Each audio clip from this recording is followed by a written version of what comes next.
So without further ado, we'll introduce Dr. Marcia Vera-Espinoza now.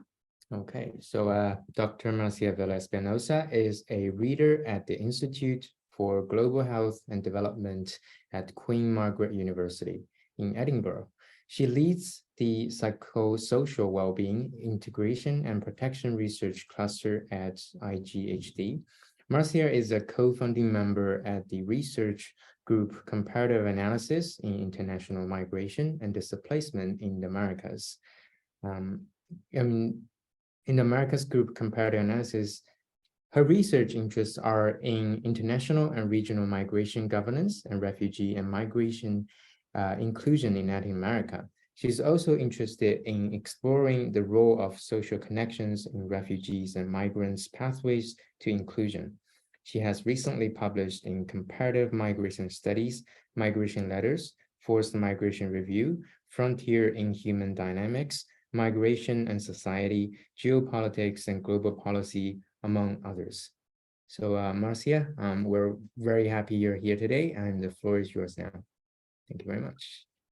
Thank you so much, Colleen and Isabella, for that generous introduction. And I'm very excited to be sharing on this topic with you and with Caio as well today and having this conversation. I'm going to share my screen. I hope you can see it there. And I have to start saying that with Isabella and Colin inviting me to join this series of webinars, which I found very interesting, particularly the focus of thinking about open research in relation to people with living in specific vulnerable circumstances. I had my own bias about the topic because I immediately thought only about data availability and open data. That was immediately what I thought when I got the invitation. But actually having, reflect and start writing the presentation, of course, open research is much more than open data alone, and really invite us to think about the research process per se and what is involved in conducting the research, planning the research, but of course, disseminating our research and findings and data. So today what I'm going to do is talk a little bit about me and my research so I can contextualize the discussion and give you a bit of more how I situate myself within the social sciences and the work that I do, but also try to tell you a little bit how I understand open research with migrant refugee population, have a bit of the discussion about how we understand vulnerable population and the conditions of vulnerability, and how that doesn't necessarily mean being voiceless participants as part of the research process. I hope we can discuss a little bit as well in relation to open research, particularly about reflexivity and ethics. And then more broadly, I think I would like to invite you to discuss how these debates situate themselves within wider debates about knowledge production in terms of migration and refugee studies. How do they situate themselves within migration industries, but thinking as well where and how these debates are taking place, who is included, who is excluded and why, and also some of the risks and opportunities that I see as well taking shape on the field, and hopefully they'll give you some prompts in the discussion that I hope that we can have with Caio as well. So as Colin introduced, I'm a researcher, I'm a geographer. I did my PhD in geography, but actually I'm an interdisciplinary researcher. I have a master's in international studies, and actually my bachelor is in communications and journalism. And I worked as a journalist many years in Chile before I moved to academia. And my own interest in exploring these topics come from my personal experience with my family members that moved as refugees to Australia as a result of the dictatorship in Chile, but also as part of my own professional experience. Now, I strongly consider myself a migrant, but I recognize the many privileges that surrounded my migration, starting from the fact that I decided to migrate, I wasn't forced to migrate. And I started writing about this topic first as a journalist back in 2004, when, as part of my work in a newspaper, we reported the story of 3 people coming from Sierra Leone that jumped in a boat in the coast of the first beach that they swam to the coast of Chile. And at that time, they arrived to the south of Chile, and there was very little understanding about the experiences of refugee population living in Chile, despite that we have experience with our own diaspora of in exile and people that had to leave because of the dictatorship, including members of my own family. And when I started reporting that experience, I realized a little that we knew at that time about international protection in Chile, and even the experience of wider refugee and migrant population. Fast forward from them, I have been exploring throughout my academic career, not only what are the experience of migrants and refugees on the ground, but also how their experience are at the constant interplay with the governance practices that determine who can enter a country, for how long and under what conditions. So I'm really looking at both the governance of migration and what are the law, the legislations, the motivations and the changes in the legislation and practices, but also how they impact the life of migrants and refugees. So really thinking about bordering practices that happen not only at the border, but as we know nowadays, outside the border with externalization practices, but also inside the borders, with bordering of everyday life, and how different actors are part of that experience. And that really embedded with questions about what we understand about process of inclusion and integration in Latin America. I have to say that my research not only focuses in Latin America, actually at the moment I'm leading a big project in Scotland in which we're trying to understand the role of social connections in influencing the pathways of inclusion of refugees in different Scottish cities, particularly in Glasgow and Edinburgh, but also in Dundee and Fife, etc. But for this presentation, I would like to mostly focus on the work that we have been doing myself, but also in collaboration with many colleagues in the context of Latin America. So I'm going to already put a geographical view on this, that it will hopefully dialogue with what happened in academia in the UK, in Europe and other places, but also what happened in academia in Latin America as well. And I'm going to be drawing a lot from examples of my own research and how I face the question of open research and reflexivity and ethics, and how we consider, and how we conduct the research, but also some of the ethical challenges that I have faced in my own research, but also the work that I have been doing collectively, for example, with the colleagues of Caminar, which is this group that Colin introduced very nicely, that is comparative analysis of migration and displacement in the Americas. We are a group of researchers, mostly female researchers from different countries, 7 countries in Latin America. We have recently included as well Argentina and Costa Rica, but the regional groups included Chile, Brazil, Uruguay, Mexico, Ecuador, Colombia, and Peru.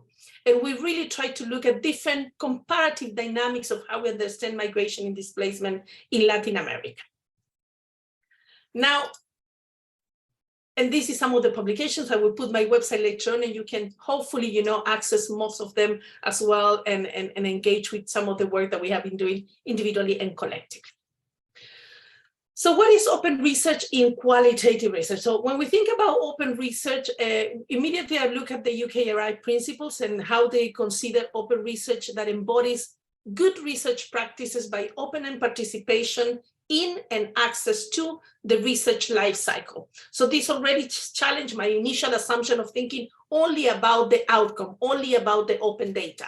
And we know already, particularly in qualitative research, that we have put a lot of emphasis, not necessarily in objectivity that can never necessarily be achieved in any type of research, but more about in the rigorosity. And we have been exploring this, particular to the tradition of, feminist geographers and Black feminist geographers in particular, an emphasis on reflexivity in the production of research, thinking how we conduct research, how, we develop the instruments of data collection, who is included, excluding those discussions, etc. But now, open research as such, it really allows to put an emphasis not only in the outputs, but in the publication and the data, but also how we share those research outputs, and also how it means acting in a manner that considers, what they call, from the funder point of view, public value for money and transparency. So really the emphasis has been in how the output of research as well are going to be shared and also in what they call the replicability of data. So basically, how can someone access data sets or the data that you use, and they can hopefully, analyze in particular ways. Now, of course, that has been much more murky when we think about qualitative research, thinking that the context and the positionality of the researcher are also key in how we explore the data and how influence our findings.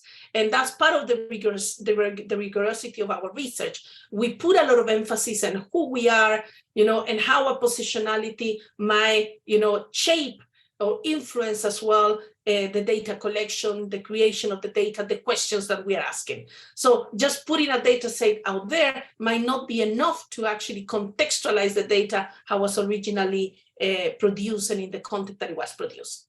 Now, UKRI also recognized that having open research has very strong links with what we call research integrity, research culture, digital infrastructure, talent and skills, and research ethics. I think in many cases, open research cannot be only linked to this area, but actually is intrinsically, connected, particularly when we think about research ethics, that is not only, the process of applying for ethics, but is really thinking reflexively about the research design, that it has to concern us as researchers at the beginning, during, and even after the project is over. Now, when I really think about open science and open research, I was thinking a little bit more about beyond that, not only in terms of our outputs and how may we make available the data, how we make sure that our data is accessible not only to other academics, but also to the wider audience. And I think as academics, we have been putting a lot of emphasis on that in the context of the UK, particularly with a push about thinking about impact and public engagement. As we know, academia tends to be slow. The peer review process is slow. So when we put our findings out there, it could be years after or when the study has been produced. That means that as academics and as researchers, we have been involved with other forms of data production. For example, there has been an increased number of blogs, podcasts, graphic novels, and in other ways that we can put our research out there, not only to inform our academics, but also for make it available to our participants, but also to other members of society. So I think there's already a discussion in terms of the limits of academia and how we can engage more proactively and put our information out there. But in this case, I think it's important to notice that research shouldn't be only be open and transparent for the funders or other members of the academic community. It also should be available for the participants themselves and in other members of that particular group that might be finding themselves, illustrated or reflected in some of the analysis that we produce. And this relates a lot with the production of the data. So which voices are included in our studies, which ones are not, when are they included? And in many cases, my encounter with academics and my own is that we try to be very reflexive in terms of to what extent our participants find that our studies are important for them as well. How much included are in the questions that we ask or we don't ask, and how represented, not in terms of number, but really in terms of the variety and diversity of experience are part of the studies that we are producing.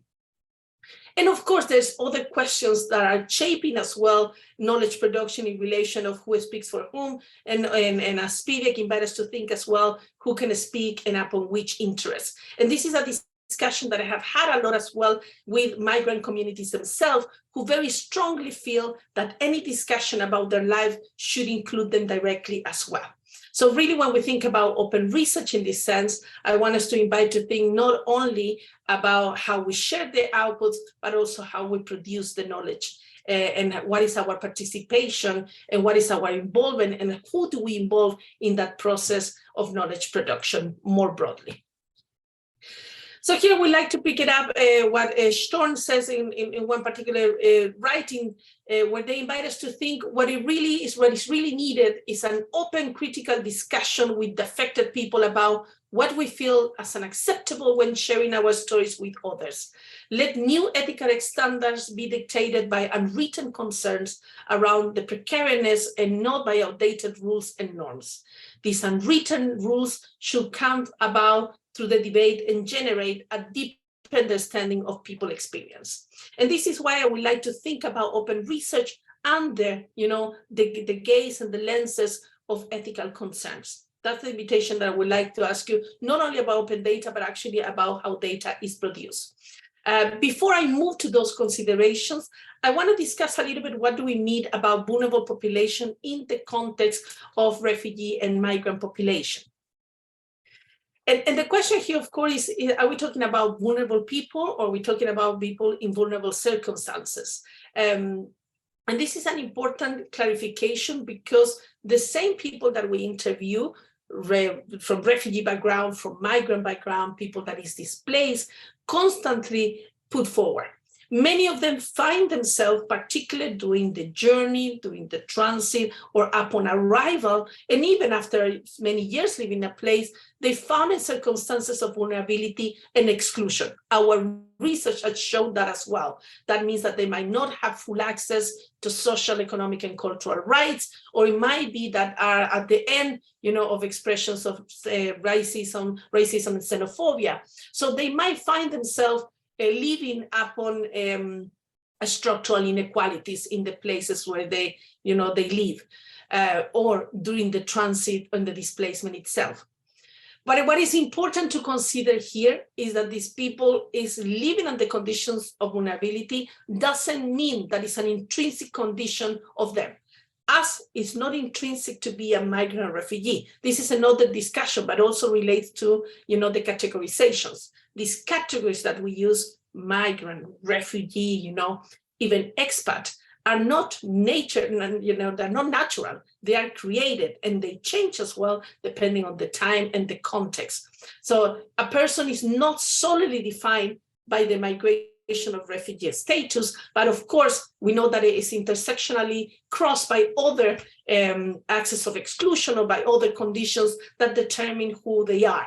And those are varied. Could be gender, could be age, could be, their own personal experience, could be the political views. They're much more just that focus on the vulnerability. And I think this is important because it has come from the same participants that I have included in our research, just to make sure that the idea of vulnerability, or the conditions of vulnerability in which they live, doesn't have to equally be voiceless or not having agency about their own experience. So one of the things that have come out very strongly in my research, particular study that I did on refugee resettlement in the context of Brazil and Chile, looking at Colombian and Palestinian communities, it was that they were very strong across the board, making the points that they were the experts of their own experiences, and that they have agency despite the vulnerabilities that they face, in terms of what they understood were their needs, and also the actions that they were taking in order to achieve those ones.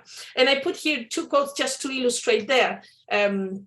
Talking in an event that we organized in Chile a few years ago, where we invite a Brazilian colleague as well. We had this dialogue with refugee and migrant-led organizations.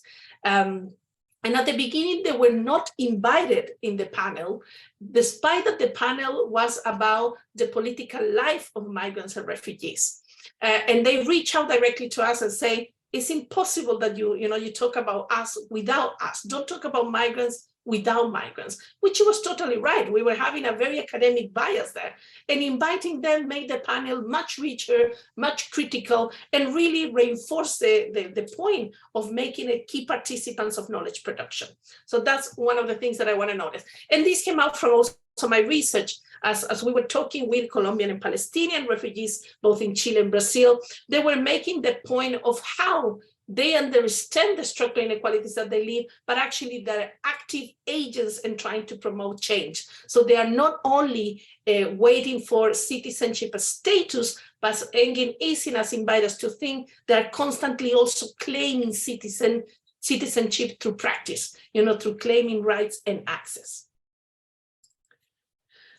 Now, let's go back to the discussion about ethics. And I think open research has to be linked intrinsically with reflexivity and ethics before, during, and after the research. Here, I put 2 resources and 2 papers that I have collaborated with. One that I wrote about this project that I was telling you in relation to resettlement in Latin America, And the other one is in relation to a latest project that we conducted with our colleagues in Caminar, in which we were looking at the ways that migrant refugee population were excluded in some of the mitigation measures that the countries of Latin America have put in place to face the pandemic. So we really wanted to understand to what extent migrant refugee population were impacted by the COVID-19 pandemic, but also how they were included or not in the state measures. And through that process, we went also through different reflections from the beginning. So let me stop 1 second in that one. From the moment that we start posing our research questions, the team had a discussion. We were having these discussions back in March, April 2020. So just at the beginning of the pandemic, when borders have been closed across the region, and when really we were all facing the uncertainties of what's going on with the pandemic. And the first question we had, is this the time to actually interview migrant refugee population and displaced population? We understood through our studies, but an initial scope that exercise that we did, is that migrant refugees were facing particular vulnerabilities at the time, some of them because they wanted to move back to the country or region and they were trapped at the border because the borders were closed, some of them because they were in a regular situation and they lost their jobs at the time, or because they were unable to stop working, and informal jobs despite the risk associated to the pandemic. So there were different vulnerabilities there.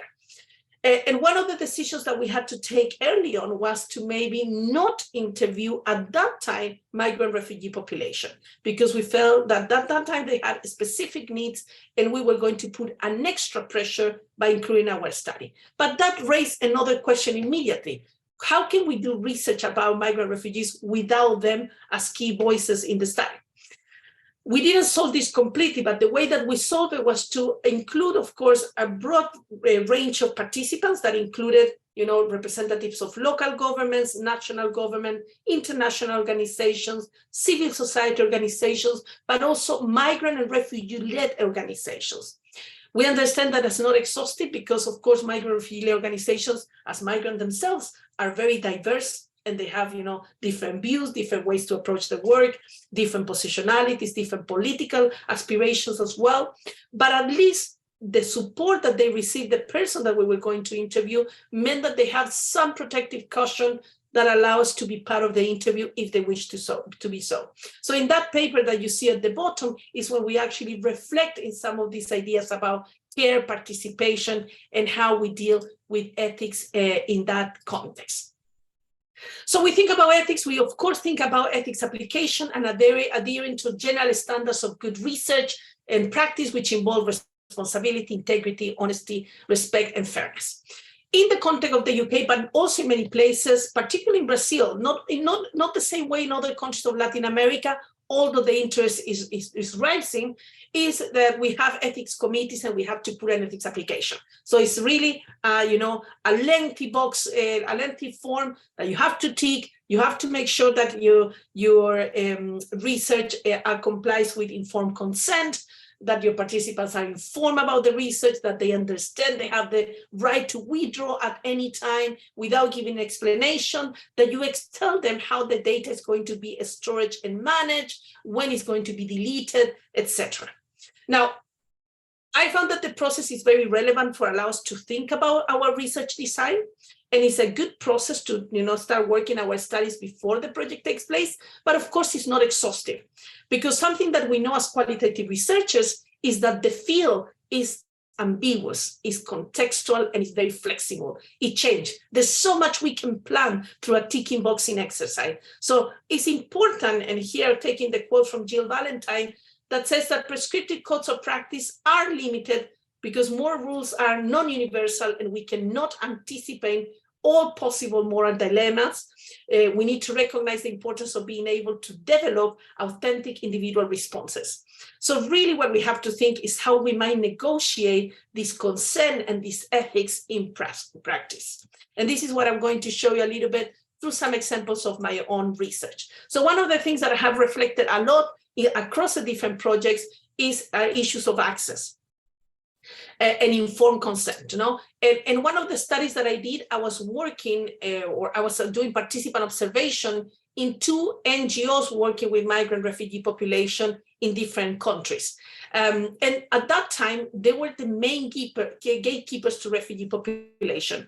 It was before the Venezuelan displacement became the main mobility pattern in Latin America, and when actually accessing refugee population in particular was very much gatekept by these NGOs or UNHCR or the governments themselves.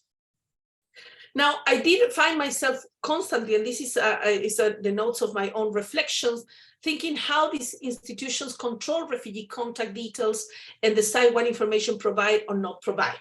Now, one of the ethical challenges that I have to face is that at that time, there was not an exhaustive list of participants or, you know, beneficiaries of these NGOs. And in both of them, they allow me to, and they gave me access to people's personal files. And I found myself with a first ethical dilemma. You know, I have those files in front of me that contain a lot of personal information about the history of displacement of these people. And I have to decide at that time not to use those files because, of course, I didn't have the permission of the refugee themselves. So that's something that I had to negotiate and practice, and I didn't foresee in my ethics application. Same in terms of access. Once that I received some numbers, you know, of refugees and resettled refugees in the context of these 2 countries, I cold called them. And when you cold call people, you're nobody, you know, you could be anyone. And in that case, the organization didn't tell them first that I was giving their number.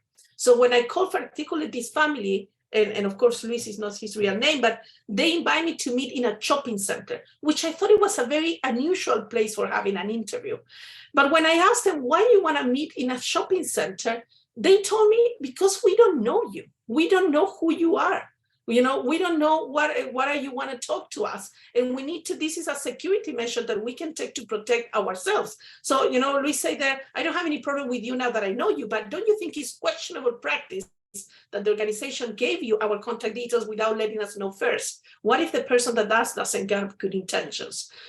Of course, a lot has changed from that time. And in the research that we do at the moment, for example, we don't contact people without first, you know, the organization having given them a warning and let them know if they want to be contacted or not by researchers. So a lot has changed, but this learning came particularly from the field.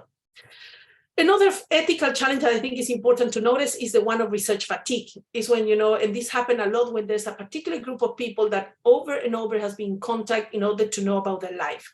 This happened as well in some of the research. When I asked someone to do an interview, she was the person that always was contacted by the media and by researchers. And at some point, she just said, to be honest, I'm just tired to talk about my life. I just want to leave. I don't want to remember anymore.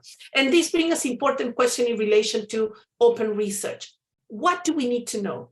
How much do we need to know? You know, we have to reflect as researchers, what are the questions that we really need to know in order not to re-traumatize as well participants and, you know, and the experiences that they have. So that's another question that we can think. In a recent dossier that we published with colleagues from Latin America that included Patricia Nabuco Martuselli, Natalia Sintra, Nuni Jorgensen, Thais as well. One of the papers reflect on that. What are the questions? How much we need to know in these questions in order to do our research? So I'm just trying to outline some of the challenges and ethical challenges that I think also are part of the discussion about open research. I'm going to jump a little bit on this because I only have a couple of minutes and I really want to engage in dialogue with Caio as well. One of the things that is important is that we are not the only researchers asking these questions. There has been a growing interest across the board in ethical engagement and considerations. And I'm putting here some examples. Forced Migration Review published an entire issues on ethics with, you know, refugee and migrant population. We have that the International Association of Forced Migration came out with their own code of ethics as well. And I invite you to look at this particular research that was led by a colleague in the University of College Dublin, Zoe O'Ryan, in which she engaged with a lot of community researchers, so people with refugee background themselves, trying to think about, how do we use research in a way that empower people, but not that this take their voice from them, and engage also with this question: what do they need to know before the study? What do they need to know during? And what do they need to know after? So I invite you to look at all those sources if you're interested. And this brings me to the next question, and these are the two last slides before I finish, is the debates about open research are not happening only in the UK and not only in the context of Europe, of the global north. They're also happening in Latin America. They're also happening, in other regions. However, I think that there's a bit of geographical narrowness when we think about, open data. Because despite that it might be a good principle, and there are many discussions to what can be done, what can be put online, how has to be anonymized, how we deal with traceability, etc. We also have to think about the language in which the data is published and who has access to the data sets as well. So if the data is going to be published only to advance academic knowledge by other academics, there's no point. So if we think that data can be openly available as well for civil society organizations or for refugee and migrant groups, that they can do and their own analysis, it might be a better way to think about the impact of this, of making the data available. But also it's an issue of knowledge, who knows where the data is published, who knows, where the data is made available and in which particular ways. So I think there's a question here as well, a little bit about knowledge production and the way that we think about the outputs. Even here, I'm talking from the context of being situated in the UK. One of the things that we discuss constantly with my colleagues in Caminar is that we don't want to publish just in English. Most of our research is in Latin America, and we also want to publish in Spanish and in Portuguese. Now, there are limitations to that. The standards in which we are measured within the academic context, it means that much of my research in another language is not measured in the same way as the publications that I have in English. So there's a discouragement there. If we want to think about open data, that make our research transparent and accountable to the rest, it should be also think about how that it include other languages as well. And that's not only Spanish and Portuguese, but many other, Arabic, Urdu, etc. And that brings me to the last slide, and it's just thinking about the risk and opportunities. Of course, there are questions about how open data might mean that is secure data for people from displacement background. How do we really make sure as researchers that even if it's extracts of our research, even if it's a matrix where we have the main themes and codes and maybe selected quotations that are based in our analysis, how do we make sure that the data is not traceable?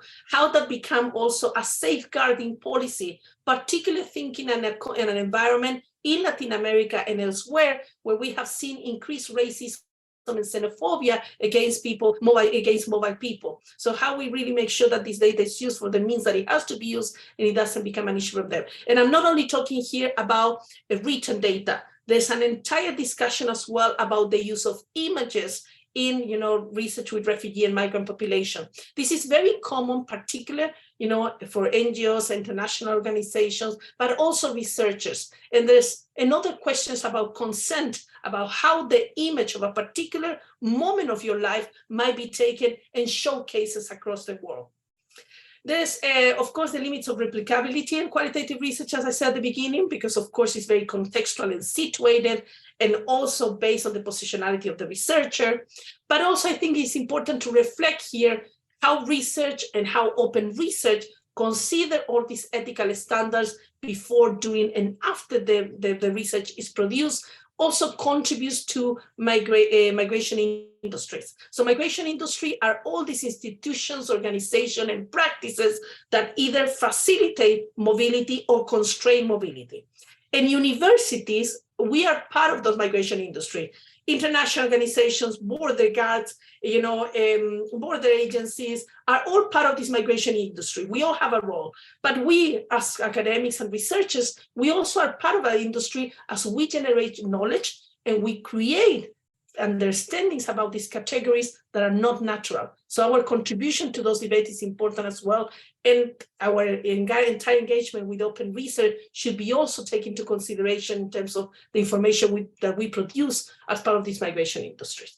And one last question that I have no answer is how we think about the involvement of artificial intelligence in open research, and to what extent that can generate a further risk for displaced population, or on the contrary, could actually be a source of empowerment. I think this is a growing discussion, but it's something that we also have to put in the table and discuss further. I'm going to leave it until there. I think if you have any questions, it would be great to hear Caio, and after that, we can have some discussion about any questions or comments or your own experience that you might have. Thank you so much. Thank you so much, Marcia, for this insightful talk. Please, if you have any comments, any questions, please put them in the chat or the Q&A box. In the end, we can have a discussion. Now I'm going to introduce Caio. Caio is an experienced immigration specialist who has a strong background in public policies and promoting the rights of migrants and refugees in São Paulo, in Brazil. Currently, he is pursuing a master's degree in international relations at the Federal University of ABC. Caio's research work is primarily focused on addressing the recent migration flow from Venezuela in Latin America. He holds a bachelor's degree in international relations from São Paulo State University and a postgraduate degree from the School of Sociology and Politics of São Paulo. Apart from this, Caio is an active member of ProMigra, the Migrant Rights Promotion Project, which is an extension project at the University of São Paulo. Caio, we are honored to have you with us today, and now you can start your presentation. Well, good morning. Let me just share my screen here. I really enjoyed Marcia's speech. I hope that I can make a good link to her speech, make some complementary sites. Can you see my? Let me see here. Second. Yeah, we can Yes, see it. we can. Yeah, but I want another one.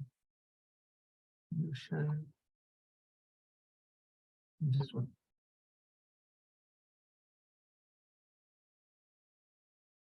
It's good there. Can you see? Great. Yeah.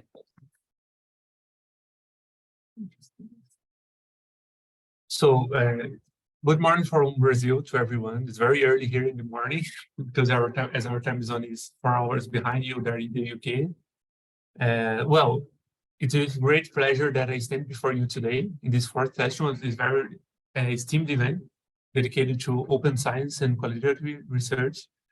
And today we're going to discuss some subjects about the immigrant and refugee communities. As explained, my name is Caio Serra. I'm thrilled to have this opportunity to share my experiences and insight about these topics with you all.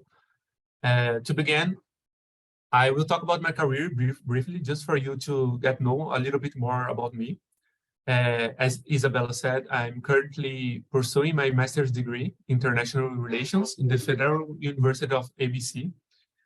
Just a curiosity, ABC is the nickname of 3 cities that surround São Paulo city here. It's Santo André, São Bernardo, and São Caetano. I'm from São Bernardo. Those cities are well known for the development of the industry back in the 80s in Brazil. And just a curiosity, my research focuses on the Venezuelan migration influx to Brazil and Latin America, specifically about the intricate dynamics of this complex phenomenon which is very new to Brazil. We have never received such big influx of people come to our country. And my studies is looking for the past 5 years, since 2017.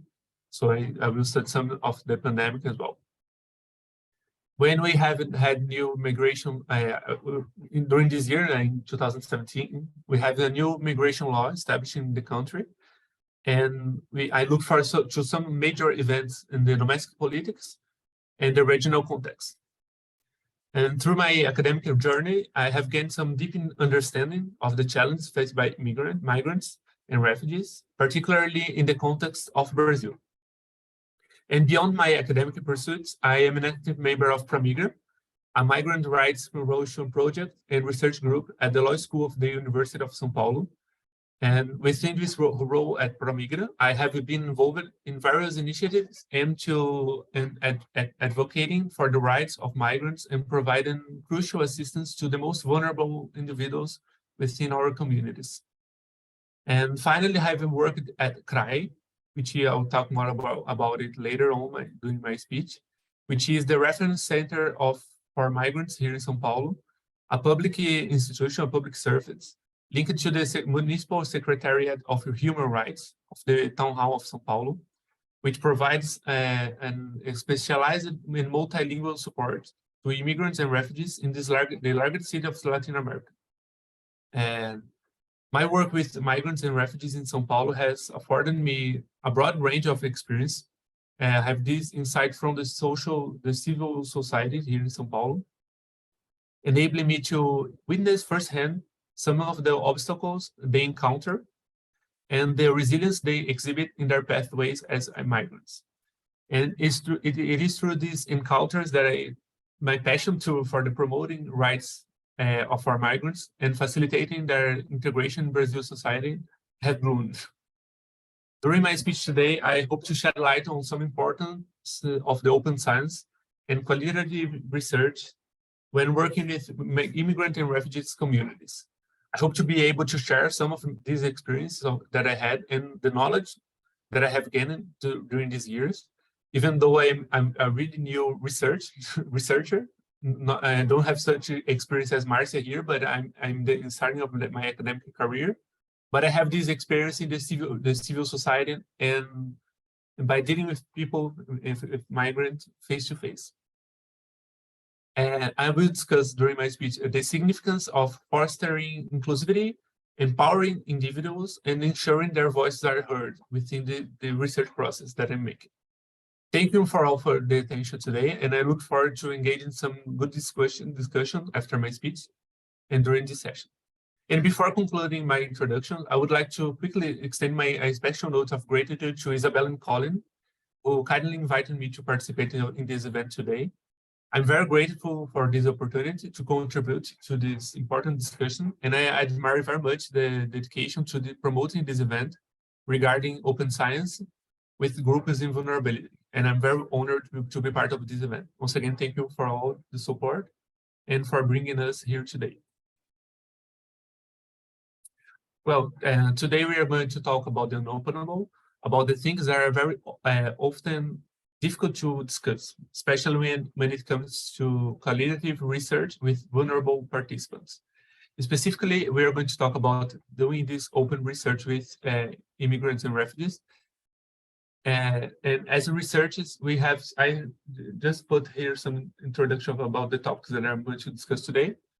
The background of the role of the open research in advocating for the rights of refugees and immigrants, the importance of discussing open science, my personal experience with the migrants and refugees here in São Paulo, and about the CRAI, the Immigrant Reference Center that I mentioned.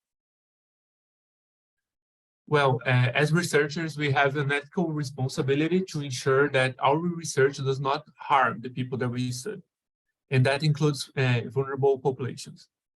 Open research can be particularly challenging with the vulnerable populations because of the risks involved. However, there are ways to ensure that we conduct this research that keeping respect, the dignity, privacy, and safety of refugees and migrants. And here are some topics that I'm going to discuss further. Well, the very first ethical consideration that we must have is to be transparent about our research, this research we are doing, and why we are doing. We must ensure that the refugees and immigrants we work with understand the goals of our research and how their participation will help us to achieve these goals. We must also be very transparent about the risks involved and work with participants to develop strategies and mitigate those risks. Hey, sorry. Your slides are not moving. Are you? No, moving. Yeah, so we can only see the first slide. It's the first slide yet. Let's see here. Sorry to interrupt. No problem. This one. Yeah, we're still seeing your the first slides of your presentation. On the first, oh, let's see. Yeah. Now you can see it? Yeah. Yeah. No. Now it's good. Now, Thank- yeah. Thank you very much. Yeah. Let me just. Just to show that you missed this, just the introduction that I was talking about in topics, and Okay. I'm this one right now. Just a second.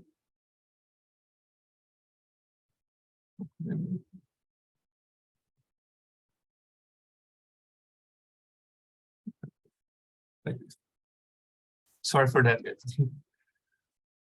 So as I was talking about it being transparent and just come back in. So we must ensure that we are working with the people that we are working with understand the goals of our research in order to be transparent about the risks involved and the results that we are seeking. So that summarize it, it's very important to communicate about our research goals to the participants during the interview or the research in a whole, as well as explaining its risks and the benefits of their participation. Secondly, we must be very respectful of the cultural and linguistic diversity of refugees and immigrants. We must work to understand their experiences and perspectives and ensure that we are not imposing our own biases or assumptions on them. Either the political, religious, or even cultural preconceptions must be put behind us during the research with vulnerable people. This means working with interpreters and cultural brokers can be a good option if needed, and taking the time to build trust and establish a good rapport with participants is also very beneficial. Also, it's very important to establish an accessible language while talking to the public, avoiding technical and robust terms that could cause some misunderstandings during the interview, for instance. In talking about the immigration, we are always discussing some law terms and juridical biases that cannot be very understandable for the people we are talking with. And third, we must prioritize the safety and privacy of the refugees and immigrants data that we are collecting. This means taking steps to ensure that their personal information and the information they are sharing with us is kept confidential, and that their participation in the research does not put them at risk of harm. We must also be mindful of the power dynamics at the play of our research, since we are the researcher and they are the interviewed persons. We must work to minimize any potential harm or exploitation that can come from this power dynamics during the research. And finally, we must be very open about our findings and share with them any results that we have with this research. This means that presenting our findings in an accessible and culturally appropriate format, and working to ensure that our research is accessible to all members of the community that we are doing the research with. And in conclusion of this topic, doing open research with refugees and immigrants and communities can be very challenging, but it's also essential that if you want to produce research that is meaningful for them and relevant for them. By being transparent, respectful, and mindful of the safety and privacy of our participants, we can conduct a research that honors their personal experiences and perspectives, and at least ultimately contributes to a more just and equitable society by creating new policies, maybe, or initiatives that can contribute to the welfare of those communities. And that should be the main goal of all the research, as well, in my point of view.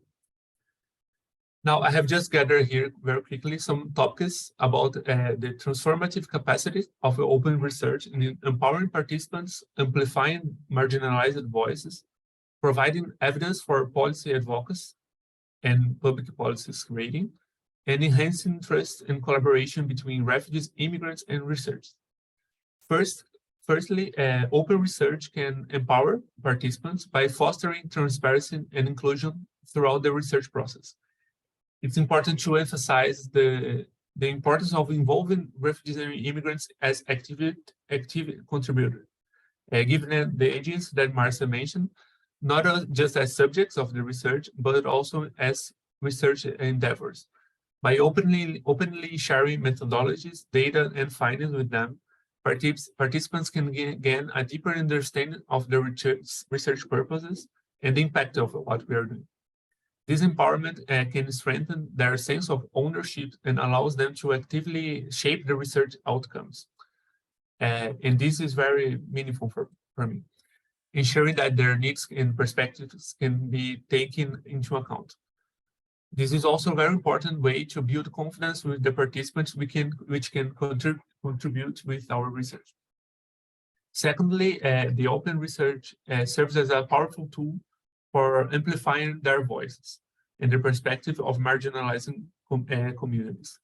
Often, the voice of refugees and immigrants can be unheard or overshadowed. And open research can provide a platform for these communities to share their experiences, challenges, and aspirations directly by giving them the opportunity to speak for themselves.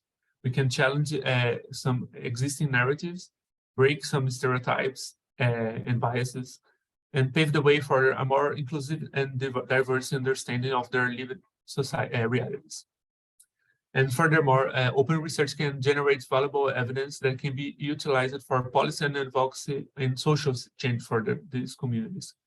As rigorous and transparent research findings serve as compelling tools to influence policies, legislation, and institutional practice by providing empirical evidence on the experiences, needs, and contributions of migrants. Open research can reinforce the case for more inclusive and equitable policies, and it can become a catalyst for positive social change, ensuring that the decisions are rooted in sound evidence and reflect the realities of those that are affected.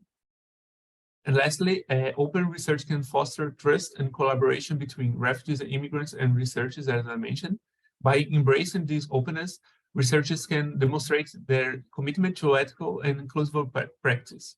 And this openness can cultivate trust among the participants, can feel more valued and respected by the partnership that we are making with them. And through the collaborative research endeavors, we can break down the traditional power dynamics that I mentioned and build bridges of mutual understanding by the parts. And by working hand in hand, we can co-create some knowledge that is very valuable, develop innovative solutions, and foster sustainable changes. In conclusion to this topic, the benefits can be summarized and are undeniable, as we can empower participants, amplify their voices, provide this evidence for new public policies, and enhancing the trust and collaboration between all the stakeholders involved in the research. The policymakers, the advocates, the migrant communities. And it's our duty as research to promote and support this open research practice as a central experience and aspiration of those whose lives are directly impacted. Together, we can embrace all this power that is involved in the academia by the open research and create this more inclusive and equitable world for all. And here I have separated some topics somewhere. Now I'm going to talk about CRAI, and in order to understand the role of CRAI in supporting these immigrants and refugees in São Paulo, and a little bit about how they can be used to generate this data that can be very useful to make a more collaborative research with migrants.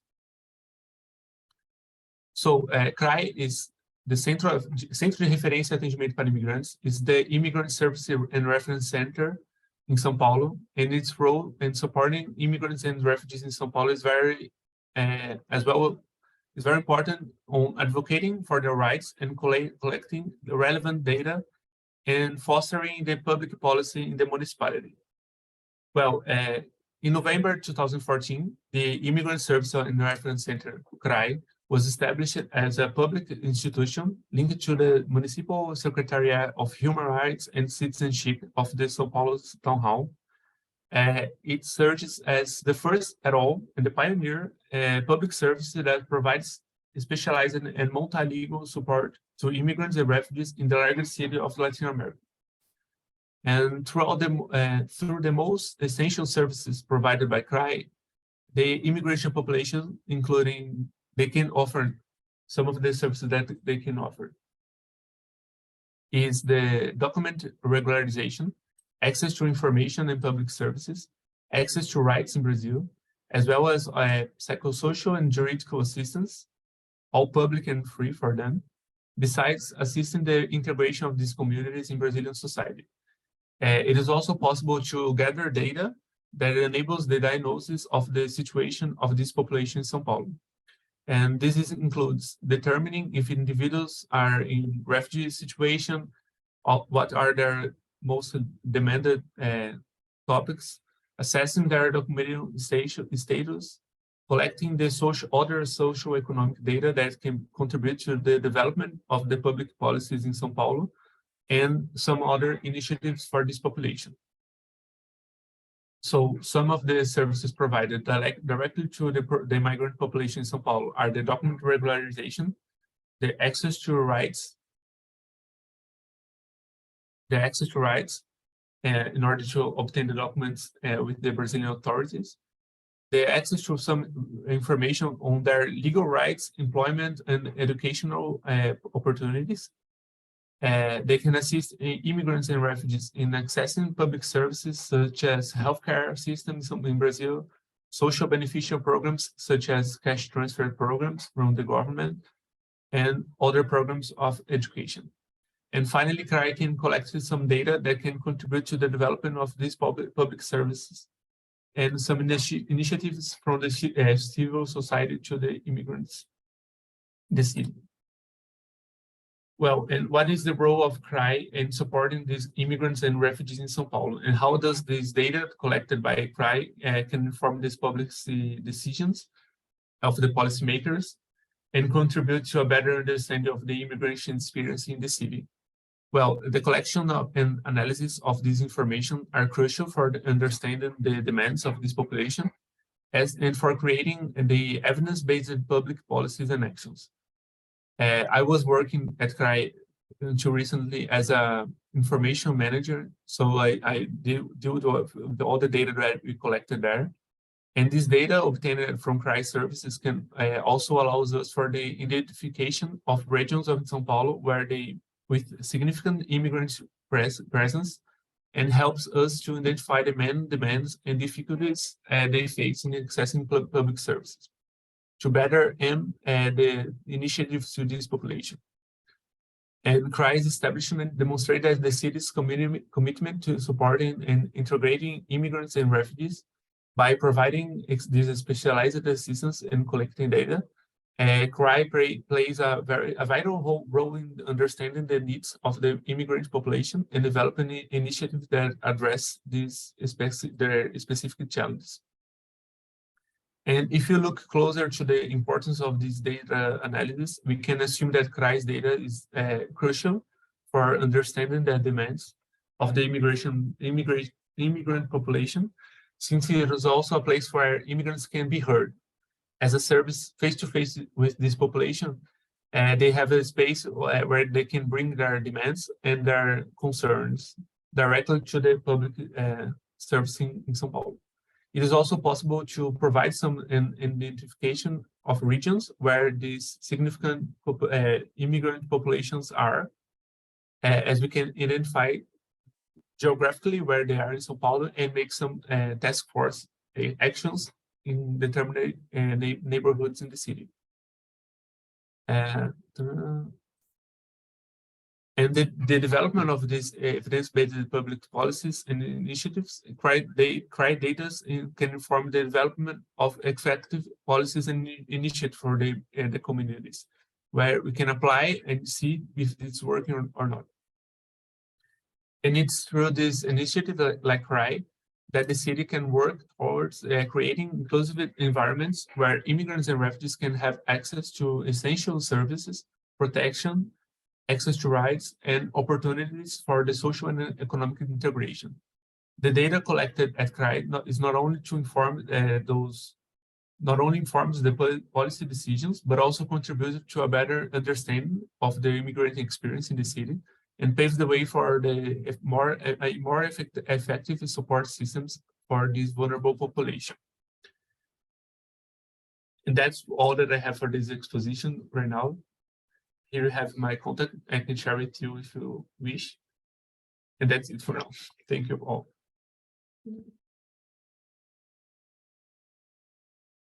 Thank you so much, Caio, for your presentation. I guess we can start then the Q&A session, just a discussion. Please, if you have any comments, any questions, feel free to put them in the comments. We have a first question to Caio specifically, but Marcia, feel free as well to bring your perspective. Caio, what would be a cultural broker and what role can they play in facilitating the equitable research of mobile communities? Well, thank you, Japhet, for the question. Well, here in Brazil right now, we are receiving a lot of Afghans that come to Brazil, since Brazil has offered a humanitarian visa. So we are receiving a lot of people from Afghanistan. And this is a very different public that in our country. We have we don't have any cultural historical community established here. So we have a big gap in the communication with the Afghans that are arriving. So what I call cultural brokers is calling the community to help them to integrate themselves. So we often call some mediators from the Afghan community to help us in the actions that we make directed to these people. So they can teach us about some cultural aspects of the Afghan communities, help us with the communication by translating to the Farsi, Urdu, and Pashto language that we don't have it here in Brazil, established previously. So the cultural brokers can make this can build this bridge between us, the Brazilian community that are trying to give them assistance with their integration and other services, and can also teach us about some cultural aspects for the different people that communities that we serve. And for the researchers, you can also look for these cultural brokers to have some insights before starting the research with those communities. I believe that is very important. Mm-hmm. Okay. Can I just add to that? And I think that, and that's a very good contribution as well, I think, from the organizations working with refugee population, Latin America. Brazil has a tradition on this, Chile as well, and other places, because it's less known when we think about migration refugee dynamics that actually African communities come to, Brazil. The Ukrainian displaced population is also in Latin America. And I know that drawing from the learning from other programs, for example, the resettlement that started in the late 90s, early 2000 in Brazil and in Chile with Afghan populations, with people from former Yugoslavia as well, they realized that it was important to have these cultural brokers and actually to provide kind of an orientation pack. So there is a lot about information that you provide upon arrival in trying to deal with this difference in culture, in language, but in the context of resettlement as well. Something that became as a learning was the relevance of having sometimes cultural brokers before the arrival. In some cases, the resettlement and of course the humanitarian visas are also a voluntary option for the person that take them. And in some cases became very important as well to provide accurate information. In many experiences in the past, Afghan population of Palestinians knew very little about Brazil or Chile. They always know about Brazil and football, but they didn't know that much about the life there. So these cultural brokers and this orientation information became very important. Brazil has been, I think, quite pioneer in this in the region, because they early on started to translate material, for resettled populations before they arrive. And I think back in 2014, and this might be updated, Caio, that he works there, might have more information, but I remember there was a booklet as well that was translated in different languages that provide all the information about, you know, the currency, the I don't know, the judicial system, about key support, key processes, and that was actually in Portuguese, in Spanish, in Arabic at that time, and in another language of the communities that were part of Brazil at that moment. That's something that is very much as well done in the context of the UK. The Scottish Refugee Council, the Refugee Council in England, they do similar information as well in terms of providing this information and facilitate particularly the process of inclusion when you don't have strong communities that precede the arrival of those particular groups. Okay, thank you very much for the great insights. We have another question, which is, both of you mentioned sharing data with participants so that they can influence the research outcome. So I found that very interesting, but also can be very challenging. So can you just briefly talk about what that would look like in practice? Yeah, I'm happy to start, Caio, if you want, but yeah.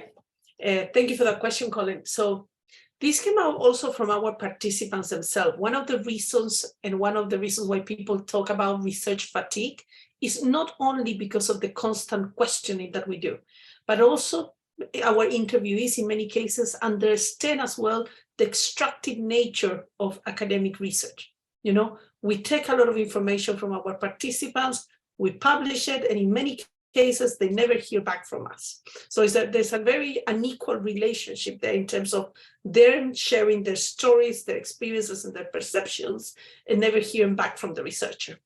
I don't want to say that this applies for all of them, and there has been a lot of practices to revert this situation. And one of the things that participants want, particularly when we think about refugee and migrant-led organizations, and this is one of the benefits of thinking about co-production as well, is to think what type of research we produce could be useful for the participants in their own access and claims to rights, for example, or to improve their own experiences. So let me give you different examples. In the research that we're doing at the moment in the context of the UK, the AMIF project, where we work in social connections, so we're trying to understand the role and meaning of social connections, we have published a series of reports.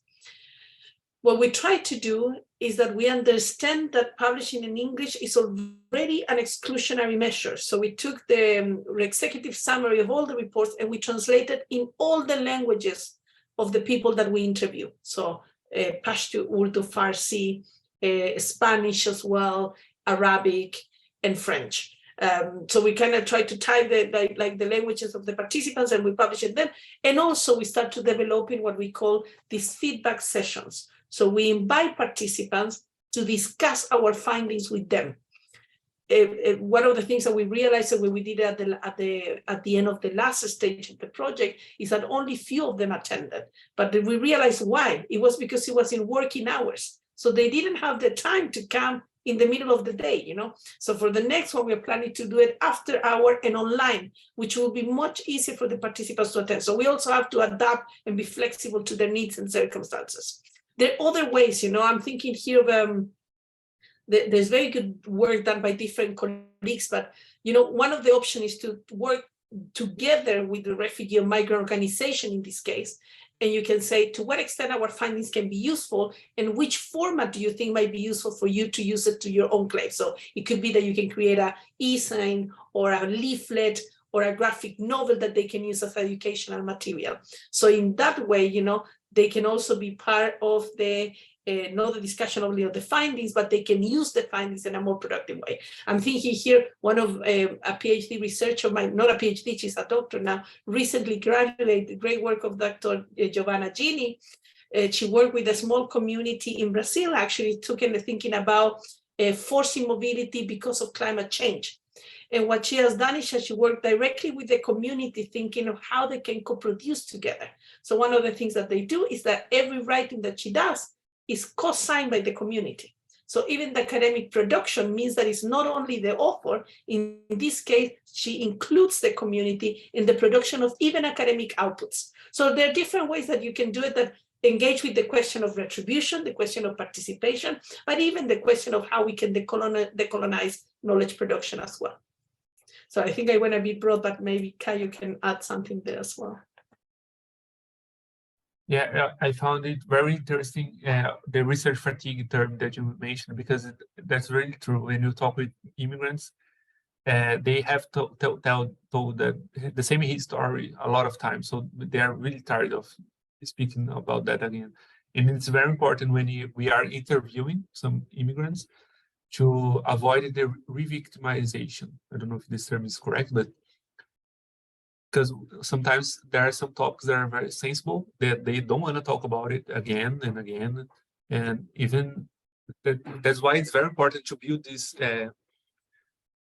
connection with them before starting to discuss some sensible topics.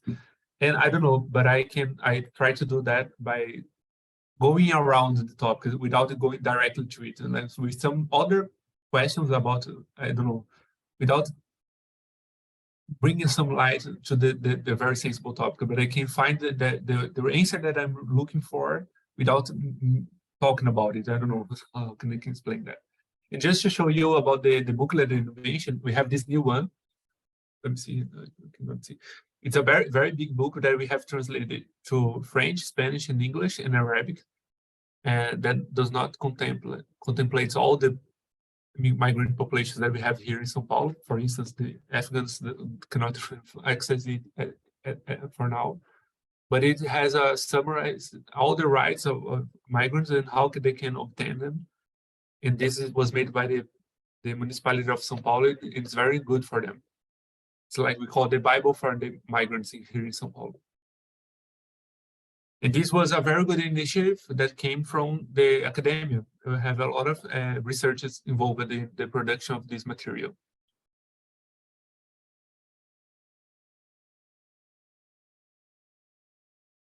Okay.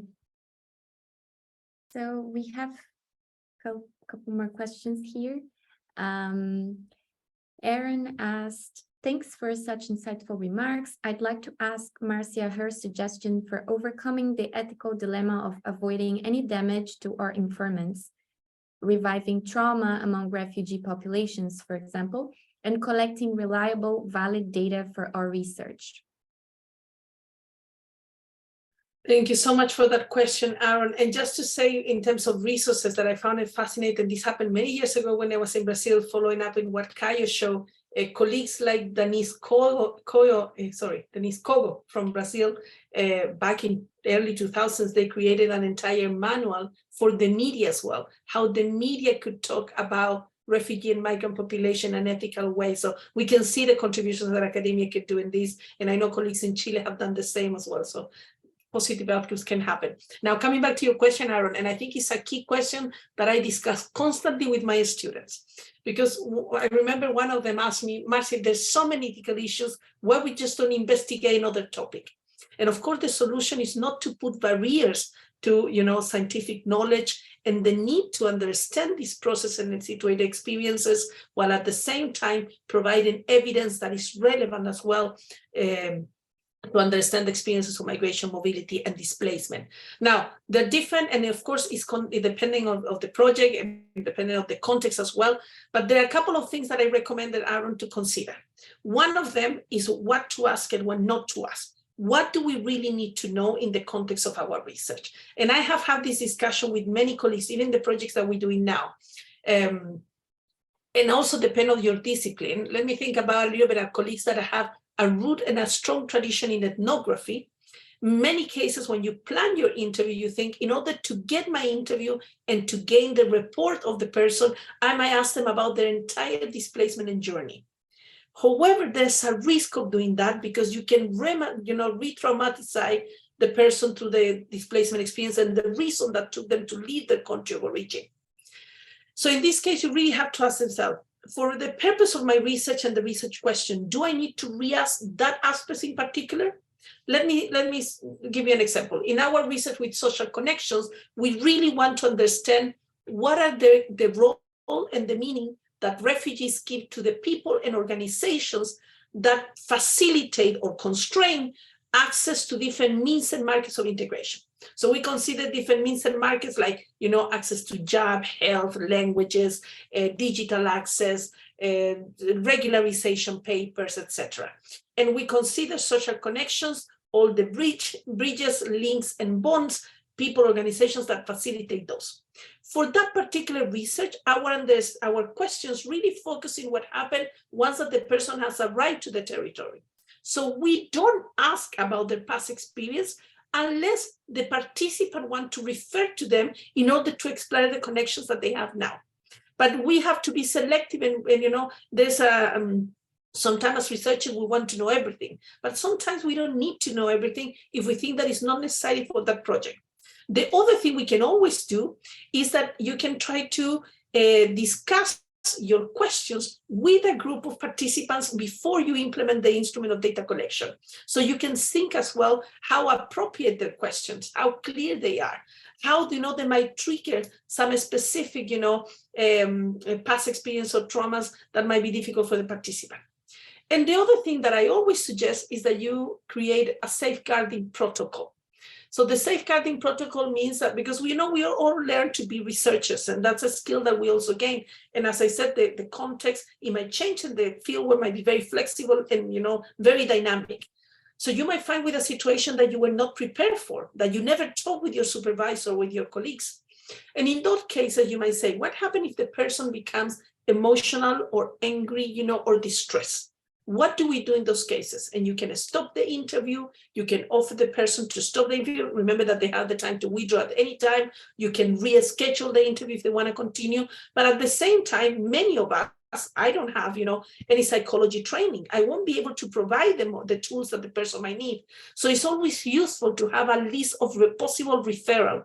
So if the person has a specific challenge, I don't know, psychosocial support that they might need, or you have concerns about their well-being, that they can actually, you can refer them to other organizations like the one that Caio works, especially organizations in that place that you can refer people.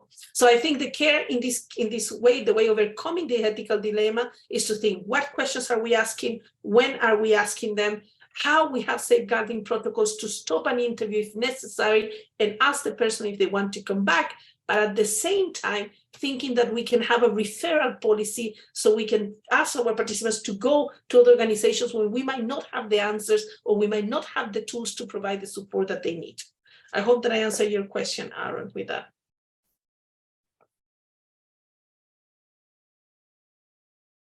How do you have anything you want to say? No?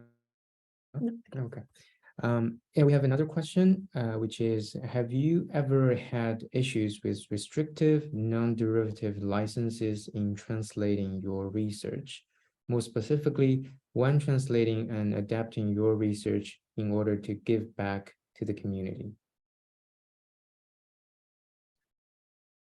Rain, thank you so much for that question. Caio, maybe you can tell us from your point. I can tell you from the academic point of view. That's a very good question. So there's different type of publications, Rain. So for example, academic publications, recently at the end of last year with Caminar, we published our first full book in Spanish, which is also called, Inmovilidad en tiempos de crisis. I'm happy to share the title if you guys are interested. Just plug in the book there. And one of the questions that we had is that we wanted to publish the book in Spanish first, because until that moment, all our publications have been in English. There were different aspects of the publication, but this book gathered all the countries that we are researching. And one of the things that we were interested was also to keep the rights to then publish the book in English. And that's something that we negotiated directly with the publisher. So in this case, we published with a publisher in Mexico. And when we were signing our contract, they gave us the rights to translate the book and be able to publish in another language if we wanted. And not in Spanish again, but it could be in English or in Portuguese that we were thinking at that time. So that's something that you can negotiate with the publishers themselves in terms of the complete output. Now, in the the research for the community, remember that in this case, the data, despite that we have funding, specific, the data is of the researchers, and there are different formats. So you publish parts of the findings in a particular way. Because of funding constraints, for example, in the project that we have in Scotland, we didn't have money to translate all the full report. So we had to make the decision of what is the most important thing here. So we had this executive summary that are 4 pages, and we translate the executive summary to all the different languages. And the other thing that people is doing now, which I also recommend, is that when you apply for funding, include within your dissemination cost the translation of the material. And then remember that there's some of these creative license, that is aimed for open access, which is something that the funders are really promoting as well. So it shouldn't be an issue in terms of, being able to translate your research. Just make sure that you have the rights, but because I think the trend is now going and heading to open access, is something that you can create, include at the beginning of your project, and also make sure that the findings are available somewhere. So in that sense, having a website, for example, which is hopefully is not very it's not very costly, is a good way to put all that information so you can explore and access. I don't know if there's any specific, experience from Brazil. Yeah, from myself, I have only published in Portuguese yet, so I didn't have this problem. So, but for the material that we provide to the immigrant community in São Paulo, we always take care of the translation. And we are very stimulated to do that. We don't have any restrictions to translate the documents that we provide to them. Actually, we have some difficulties to make the translation to more specific language. For instance, the Creole language to the Asians that are here, for the Africans as well. We are finding some difficulty to find people to make these translations.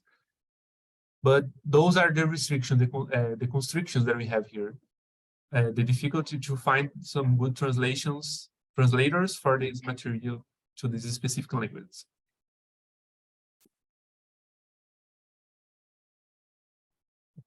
Sorry, and just to add, that's another key point, the one that Caio is mentioning there, is find the right person to do the interpretation, and the translation. They're, of course, experts, but we always recommend double check. It happened to us once that we were translating a report into Portuguese, Caio, and one of our researchers is Brazilian. So we send it to we send it to translate, we receive it from a private company, and when the researcher was checking through, he was appalled, saying, this is not right. This is not the way that we write in Brazilian Portuguese, So we had to make a lot of changes as well. So that discussion with translator and with interpreters, that they can become key part of the research process, is also very important when you're actually using an interpreter. And it's very important to give this function, right, for the migrants that are native for the language. For instance, if you translate some document to French for the Asians, it's important that to have a look from an Asian person, to see if it's culturally adapted. Because there are some terms that we use from the French that we learned from France that are not used in Asian. Yeah. Okay, thank you very much. I think it's very important that you mentioned to be culturally different and sensitive. Well, I think we have time for one more question. So the question is, so if I plan to do open data in, this topic, like how, or would it be better that if we have a legal assistant on site to make sure that the participants won't be affected by what they say, what they do, like specifically legally? Interesting question. I think, one of the conversations that we need to have, particularly working with, immigrant refugee population, is that I'm thinking about the ethics application that we feel. In that ethics application, in the current form, we don't ask necessarily about their permission to publish the transcript after the research is complete. So we're thinking about open data. I think we will have to be very explicit, as we are with other aspects. We tell them that, we were going to anonymize. We tell exactly when we're going to delete the recordings and how long is the period that we can retain the data. But so far, I haven't encountered within the ethics process, and of course this might change depending on the institution, a specific information about to what extent the transcript on the data sets are going to be available. And the challenge there, beyond hiring a lawyer, is to make sure that the person that you're interviewing really can provide informed consent and they understand the consequence of that. And this is context, Guy. Imagine that there's someone doing research at the border, okay? You are interviewing people at the border. So people that is already crossing, people that might be distressed, people that have other things in their head rather than thinking about what's going to happen in 5 years' time. So we really have to consider how the person is going to engage with that question, how they're going to give informed consent, thinking that the transcript of their experience might be published in a research database that would be accessible for 10 years, when at that moment they're not necessarily, is not their main concern. So you know what I mean? It's more than a lawyer, it's thinking how we can actually get the real consent from the person and understanding that the data will be published. It's the same thing I was telling you about images. It's so easy nowadays to take pictures everywhere. We take pictures with our camera, but we really have to think about the power relation, the constraint of taking pictures of people, of their faces, of their actions. Because even when they are in the middle of the border, when they're crossing the border, that's one moment of their life and probably one that they want to forget. But actually you are immortalizing that in a picture forever. And they should have the right to say when they want the picture, if they want it open there in the web or not. So this goes, for the data in terms of their stories, but also their images. So that's something that we have to consider. And of course, a legal approach is always very relevant, particularly with all the GDPR considerations we have in the UK. But beyond that is, having the real understanding of that. And there's many examples. I heard the other day a very good presentation from a colleague that is called Mabel Menezes. She has done a lot of research in the Mexico-US border with people that has double nationality. But she was talking about some ethical challenges. She was telling us how in the border they can take all your mobile phone and everything.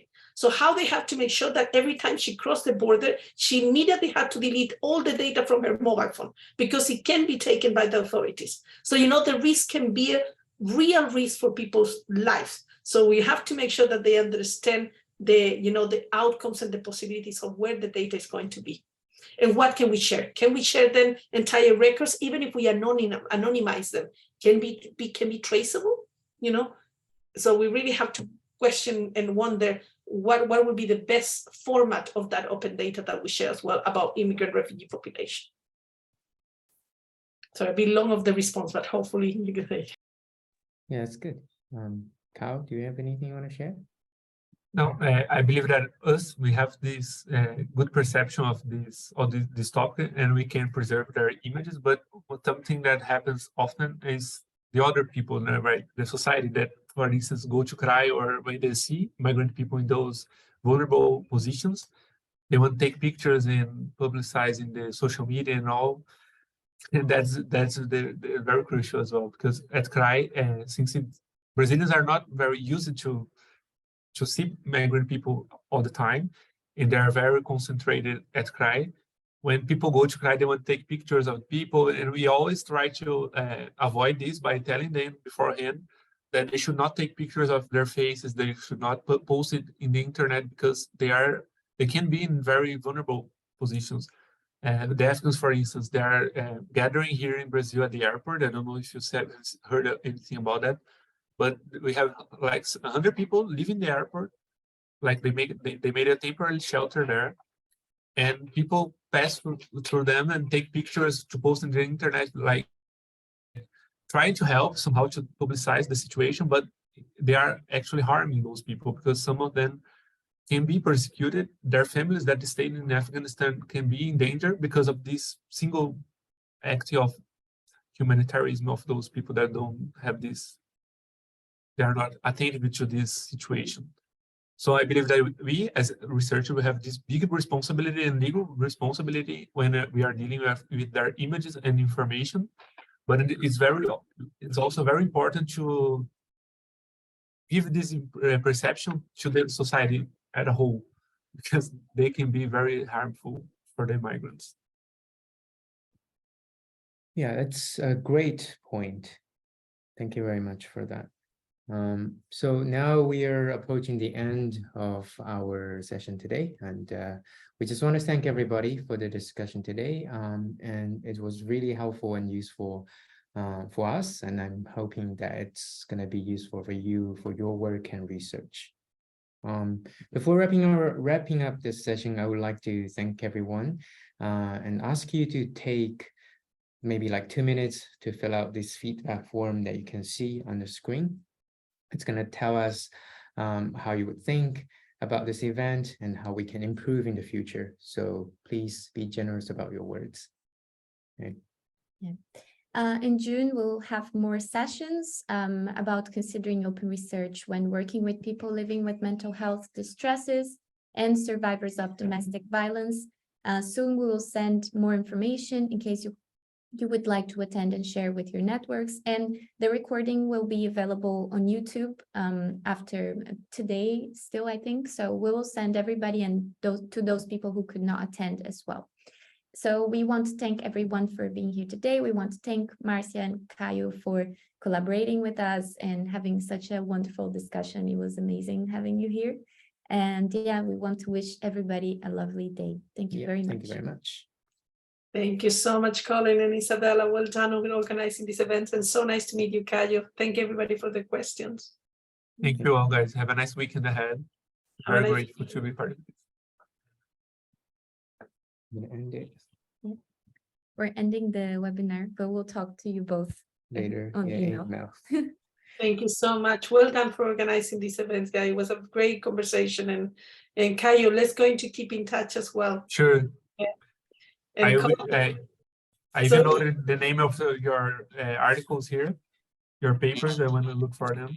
Thank you. Thank you so much. Yeah, no, and congrats, Colin and Isabella, you have done such amazing work putting all this together. So great work. Congratulations. And you're welcome to join our sessions if you're interested. Sure. Yeah, I listened some of the other ones, and I'm looking forward when if you can send me the advertisement, I will share with my colleagues as well. That would be lovely. Thank you very This much. this next one will be very interesting as well. From mid to Definitely. Definitely. Okay. Good, guys. Enjoy a nice weekend. Nice to see you. Bye, everybody. Nice to see you guys.